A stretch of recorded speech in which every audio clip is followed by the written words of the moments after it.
Mesdames et messieurs, bonsoir. C'est toujours un plaisir d'être parmi vous dans cette nouvelle édition que je vous invite à suivre jusqu'à son terme. Tout de suite, direction Paris pour commencer, où le renforcement de la coopération économique entre la France et Madagascar a été évoqué aujourd'hui lors de la rencontre du président de la République Andrzej avec le président français Emmanuel Macron à l'Élysée. Un accent particulier a été mis sur les projets de construction de centres de production d'énergie hydroélectrique qui constituent une priorité pour accroître la production d'énergie dans toute l'île. Les deux parties ont également évoqué le sommet des chefs d'État de la Commission de l'océan Indien, dont Madagascar sera le pays hôte. Le président Macron a accepté l'invitation du président Andrzej à assister à ce sommet. Judika Elranjenirin sur les images de Eras Luformanen. Quelques heures avant le début de la cérémonie d'ouverture officielle des Jeux Olympiques à Paris, où le président Emmanuel Macron a invité spécialement le président Andrzej, ce dernier a été reçu par le président français au palais de l'Élysée. La 5e rencontre entre ces deux présidents. Une rencontre particulière qui prouve que Madagascar et la France sont en étroite collaboration. La discussion d'aujourd'hui était axée sur l'économie, notamment la production d'énergie qui garantit le développement de l'industrie et l'amélioration de la vie quotidienne de la population, notamment la construction de centres de production d'énergie hydroélectrique. D'ailleurs, les Français investissent dans les projets Saoufk et Vouloubé. L'objectif étant de doubler la production d'électricité à Madagascar. Par ailleurs, Madagascar sera le pays hôte du sommet des chefs d'État de la Commission de l'océan Indien et le président Andrzej a profité de cette rencontre pour inviter officiellement le président Macron, lequel a accepté.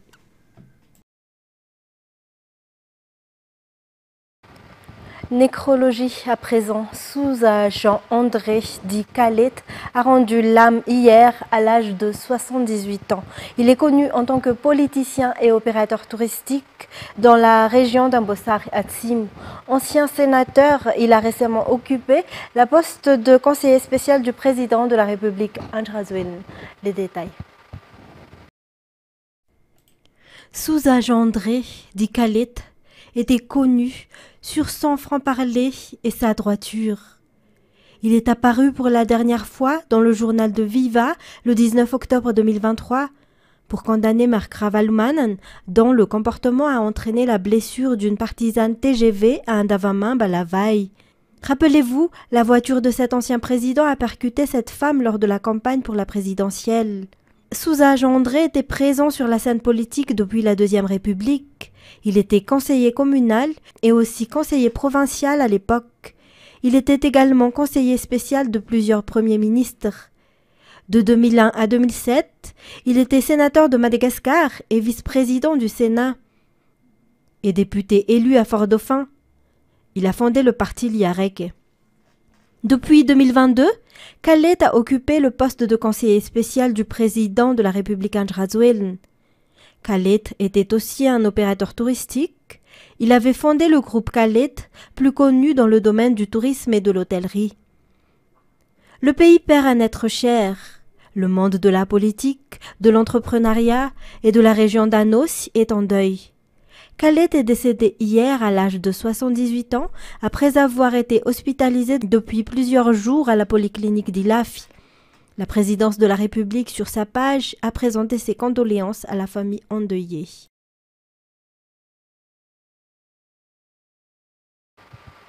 La grande famille de Viva présente également ses condoléances aux familles endeuillées.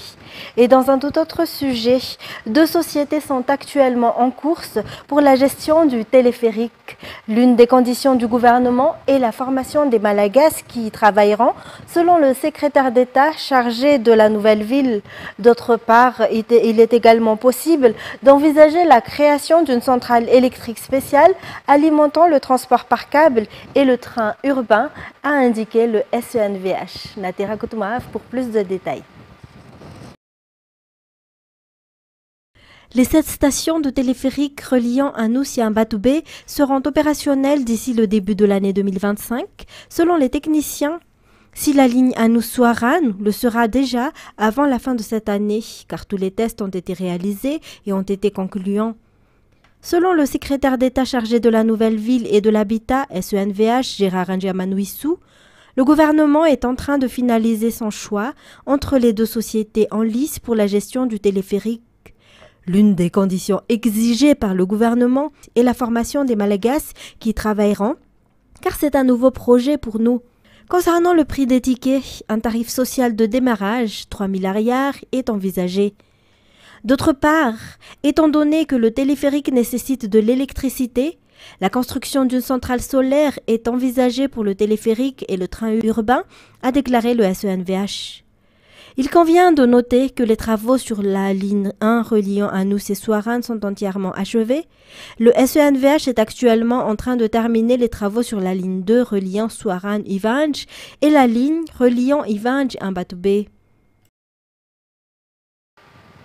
L'identifiant unique de chaque citoyen à travers la carte d'identité biométrique sera établi à partir du mois d'octobre. Le ministère du Développement numérique, des Postes et des Télécommunications est en train de collecter toutes les informations concernant chaque citoyen malagasy en collaboration avec le ministère de l'Intérieur. L'appel d'offres pour la mise en place de cette carte d'identité biométrique est clôturé. Toujours un reportage de Natera Koutmav sur les images de Nzar Ndjiansou. La collecte d'informations sur chaque citoyen et le recensement de la population en général commence dans les Fouktagnes. Ces informations seront collectées et regroupées pour pouvoir éditer la carte d'identité biométrique.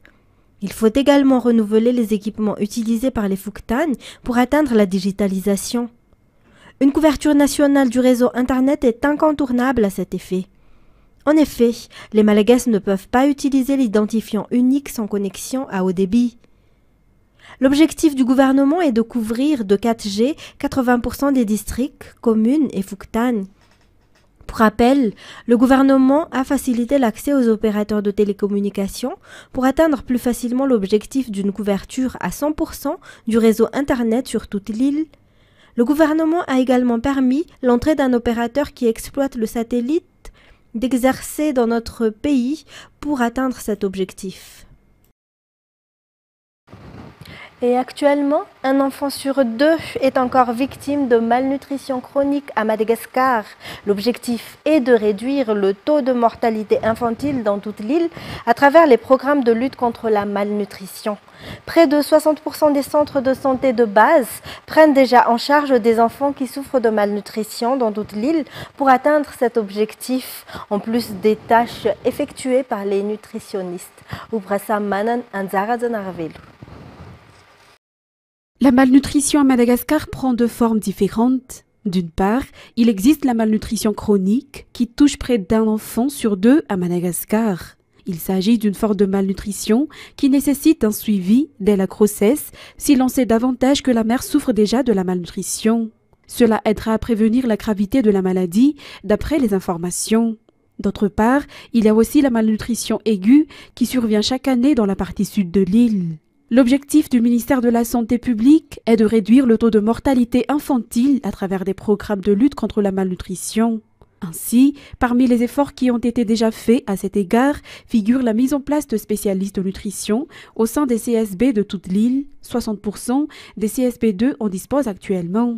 Et afin d'améliorer la lutte contre la malnutrition à Madagascar, il y a eu aujourd'hui une réunion entre les membres de l'Association des nutritionnistes en santé publique. Cette association qui compte actuellement 130 membres dans toute l'île. Les personnes handicapées sont actuellement menacées d'après les constatations au sein de la société. Il est donc prioritaire d'établir une loi pour leur protection selon une association. Andoniana Martina, Nzar Ndjiansou nous en disent plus. Les restes d'un enfant âgé de 2 ans a été retrouvé dans un puits à Mapkoun le 19 juillet dernier. Après enquête, il a été justifié que c'est sa mère et son compagnon qui ont commis le meurtre. D'après toujours l'enquête, cet enfant avait un handicap et face aux difficultés pour l'élever, les parents ont décidé de le tuer. Ce cas devrait alerter l'opinion d'après une association qui œuvre pour la protection des personnes handicapées. Par ailleurs, les enfants handicapés sont également utilisés par les parents pour mendier dans les rues, situation pour laquelle l'association interpelle les autorités. Les personnes handicapées sont en danger selon toujours cette association. Toutes les mesures préventives et pour préserver leurs droits sont dans la loi qui a été soumise au ministère de la Population il y a 3 ans. L'association appelle donc à la mise en œuvre de cette loi. Elle demande également que soit consacrée une page spéciale pour les personnes handicapées dans les carnets de Fuktan. Et puis les nouvelles qui circulent concernant l'arrestation par la gendarmerie de la directrice du CEG Anjan Naouch et du secrétaire de l'établissement lors de l'examen du baccalauréat sont complètement fausses selon la directrice. Les auteurs de cette fausse information veulent salir la réputation de l'école, a-t-elle souligné. Pafandjessena Mireille et Yves Janel. Les rumeurs selon lesquelles la directrice du CEG d'Anjan Naouch, les secrétaires et les enseignants ont conspiré pour donner des résultats de l'examen de physique-chimie aux candidats participant à l'examen du baccalauréat sont fausses, a déclaré la directrice de l'établissement ce jour. Cette dernière n'est pas responsable de l'examen du baccalauréat. Son établissement l'héberge. Quant au secrétaire, l'un est malade, si l'autre est en vacances, a-t-elle réitéré. De plus, elle n'était même pas dans l'établissement au moment des faits. Il s'agit de salir la réputation de l'école et des personnes citées selon elle. Elle a condamné les auteurs de ces fausses informations et a souligné que des recoupements auraient dû être faits au préalable et seules les informations vérifiées devraient être publiées.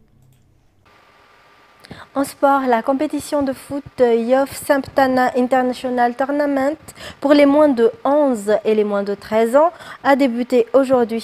Cette compétition voit la participation des clubs étrangers et des clubs malgaches, l'objectif étant le développement du foot à Madagascar. Tous les matchs de ce tournoi se joueront au Spantana Bypass, Narsan Razakarsan et Aza Anjianouni. 16 écoles de foot issues de 3 pays participent au Youth Spantana International Tournament, dont 14 clubs de Madagascar, un club de Mayotte et un club des Comores. L'Académie Spantana est depuis longtemps en contact avec de nombreux clubs étrangers et le but de cette compétition est de développer le foot au niveau international. Des conditions ont été exigées pour les équipes pouvant participer, notamment être dans une école de foot. Ce concours se déroulera pendant 3 jours. L'ouverture à d'autres tranches d'âge est envisagée selon les explications des responsables. Et toujours côté sport, mais à l'international, les Jeux Olympiques de Paris 2024 promettent d'être un spectacle sportif hors du commun. Mais au-delà des exploits des athlètes, c'est aussi un véritable défi technologique et artistique qui se joue en coulisses. La captation de l'événement avec France 24. Capter l'instant, les victoires, les déceptions, les imprévus aussi. Réaliser les JO est un sport à part entière. À Paris, 1000 caméras vont faire entrer de nouvelles images dans l'histoire. Et en coulisses, rien n'est laissé au hasard. À la manœuvre, les employés d'OBS, l'organisme de captation olympique créé par le CIO. Dernier préparatif en bord de Seine pour une cérémonie d'ouverture entièrement sur l'eau, avec une grande première, des caméras embarquées sur des bateaux. Ces bateaux auront 3 caméras à bord. L'opérateur pourra les contrôler depuis cette place à l'aide de ce tableau de bord. 100 caméras, 200 techniciens, 6 km de parcours à couvrir. La cérémonie des Jeux de Paris sera inédite à bien des égards. Par rapport à une cérémonie dans un stade, cela nécessite 4 fois plus de caméras, si ce n'est plus. Cela va être quelque chose d'unique. On n'a tout simplement jamais vu ça. Les épreuves olympiques se déroulent dans 35 sites, répartis en France. Avant d'être diffusées dans le monde entier, les images transiteront par ce lieu, hautement sécurisé, la tour de contrôle d'OBS, située au Bourget.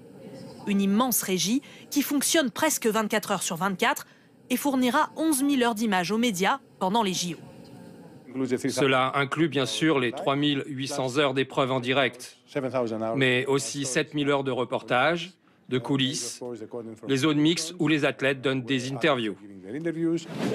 Filmer les JO, c'est aussi s'adapter au décor des sites de compétition. Hélène Boroboka s'est chargée de la réalisation des épreuves équestres à Versailles. Un écrin qui ne va pas sans quelques contraintes. Ici, on n'a pas pu monter de tours plus hautes que les arbres. Les plateformes de nos caméras ont dû être habillées en vert, par exemple, pour se fondre dans le décor. Ces images seront les archives de demain, alors la pression monte. La couverture audiovisuelle à Paris sera sans précédent dans l'histoire olympique. Après avoir été introduit aux Jeux Olympiques de Tokyo, le basket 3 contre 3 figure à nouveau au programme olympique. Considéré comme le sport urbain numéro 1 au monde, cette discipline mise sur tout le spectacle et ses différences avec le basketball classique. France 24. De la rue aux Jeux Olympiques. Né il y a quelques décennies, le basketball 3 contre 3 a gardé son esprit d'origine intact. Musique obligatoire comme sur les playgrounds. Les matchs de cette discipline, variante du basket traditionnel, durent 10 minutes sur un demi-terrain. Un seul panier pour marquer, la première équipe qui atteint 21 points a gagné. Il n'y a aucun temps d'arrêt. Donc il faut être vraiment très fort dans le fait d'enchaîner les actions. Aussi dans la gestion des émotions, ça demande vraiment des compétences parce qu'on ne peut pas s'arrêter parce qu'on a raté un panier. Je pense que c'est un basket plus intelligent. Tu dois trouver les positions avantageuses pour avoir les espaces et dominer le jeu. C'est très cool. Introduit il y a 3 ans à Tokyo, le basketball 3 contre 3 a conquis le Comité international olympique. Cette version rue du basket est considérée comme le sport urbain numéro 1 au monde. Mais il reste du chemin à parcourir. Au plus haut niveau, la majorité des pratiquants alternent encore avec des clubs de basketball traditionnels. C'est vraiment en train de se professionnaliser parce qu'avant, du coup, il y avait des tournois mais il n'y avait pas des gros presse-monnaie, alors que là maintenant les presse-monnaies commencent à augmenter. Je pense que petit à petit, il va y avoir plus de soutien. Il y a des endroits comme l'Asie et d'autres pays dans le monde où il y a déjà des championnats. Petit à petit, le niveau s'élève. Aux Jeux Olympiques, les Bleus seront représentés par les équipes masculines et féminines avec le même objectif, décrocher la première médaille française du basketball 3 contre 3. Et pour terminer, plus tranché que Joe Biden, la vice-présidente américaine Kamala Harris a pressé jeudi le Premier ministre israélien Benjamin Netanyahou d'aider à parvenir à un accord de cessez-le-feu dans la bande de Gaza. Elle a promis de ne pas rester silencieuse face aux souffrances des civils. France 24. Kamala Harris n'a pas mâché ses mots. Après un bref rappel de la mobilisation permanente, je cite, de l'administration Biden pour libérer les otages israéliens de Gaza, la vice-présidente et future candidate a lourdement insisté sur l'urgence absolue d'un cessez-le-feu total et définitif dans l'enclave palestinienne. Les images insoutenables de ces enfants au corps déchiqueté, je cite, le chiffre astronomique des victimes civiles à Gaza, ces évocations largement assumées par Kamala Harris visent en réalité 2 objectifs. Bien sûr, arrêter ce bain de sang qui dure depuis, on le sait, les heures qui ont suivi le 7 octobre, mais aussi, et je n'oserais pas dire surtout, rompre avec le ressentiment éprouvé cette fois par l'électorat démocrate, ici, aux États-Unis. Un ressentiment devant l'indéfectible soutien militaire et financier accordé à l'État d'Israël par l'administration de Joe Biden. Une administration à laquelle, bien sûr, la vice-présidente appartient. Mais jusqu'à présent, en se tenant à l'écart de ce dossier géré directement par Joe Biden et le département d'État, Kamala Harris n'avait justement pas hérité du ressentiment de l'aile gauche du Parti démocrate cette fois. Seulement voilà, maintenant qu'elle est la candidate presque désignée, elle n'a plus d'autre choix que d'assumer pleinement les positions de Joe Biden et donc d'hériter, dans une certaine mesure, de sa chute de popularité qui découle de cette guerre à Gaza. Dans des États comme la Géorgie ou le Michigan, et même en Pennsylvanie, ce déficit d'électeurs menace tout simplement le camp démocrate de perdre l'élection présidentielle. Et donc en clair, si le tandem Biden-Harris ne contraint pas rapidement Benjamin Netanyahou d'une part, et bien sûr le Hamas à cesser les hostilités, Le projet de Kamala Harris de s'emparer du bureau ovale n'est pas tout à fait mort-né, mais il part déjà avec du plomb dans l'aile. Mesdames et messieurs, fin de cette édition. Merci de l'avoir suivi jusqu'à son terme. Restez avec nous tout de suite après l'émission Data, présentée par Jean-Claude Ndjamalal, suivie du film Round Out. Quant à moi, je vous souhaite de passer une excellente soirée sur Viva. Au revoir.